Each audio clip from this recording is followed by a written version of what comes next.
ইসলামে মৃত্যুর পর একজন ভালো মানুষের আত্মার কি হয় চলেন আজ সেই সফরটা দেখে আসি।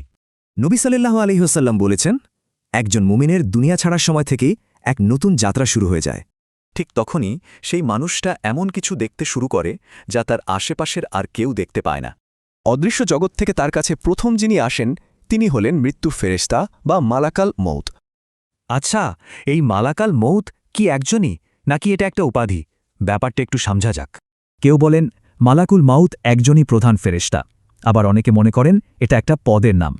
এরপর আসেন জান্নাতি ফেরেশতাদের একটি দল। তাদের চেহারা সূর্যের মতো উজ্জ্বল হয়, আর তাদের সাথে থাকে জান্নাতের কাফন আর বিশেষ সুগন্ধি, যা দিয়ে আত্মাকে বরণ করা হবে। আর সেই আত্মা যত বেশি পুণ্যবান, ফেরেশতাদের সারিও তত দীর্ঘ হয়, একদম দৃষ্টিসীমার শেষ পর্যন্ত। এরপর মৃত্যুর ফেরেশতা খুব নরম সুরে বলেন, হে পবিত্র আত্মা, আল্লাহর ক্ষমা ও সন্তুষ্টির দিকে চলো। আত্মাটা তখন খুব সহজেই শরীর থেকে বেরিয়ে আসে। দেখেই বোঝা যায় জীবনটা কত সুন্দর ছিল। ঠিক যেন কলসি থেকে পানি গড়িয়ে পড়ছে, এতটাই মসৃণ সেই বিদায়।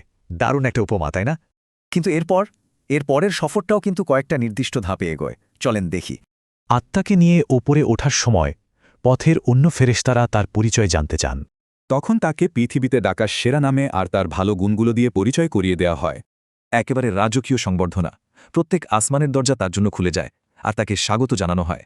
এভাবে আত্মা পৌঁছে যায় সর্বোচ্চ আসমানে, আর সেখানে তার ব্যাপারে চূড়ান্ত ঘোষণা আসে। আর সেই ঘোষণা হল, আমার এই বান্দার নাম ইল্লিনে লিখে রাখো। কি এই ইল্লিন? এটা হলো পুণ্যবানদের নাম আর কাজের রেকর্ড বুক, মানে সর্বোচ্চ সম্মানের জায়গা।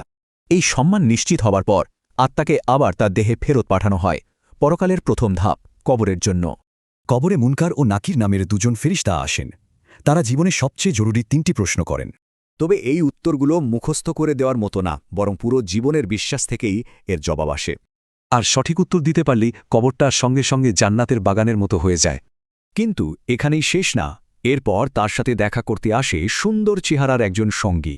আত্মা জিজ্ঞেস করে, কে আপনি? উত্তর আসে, আমি তোমার ভালো কাজ। সেই ভালো কাজই কিয়ামত পর্যন্ত তার বন্ধু হয়ে থাকে।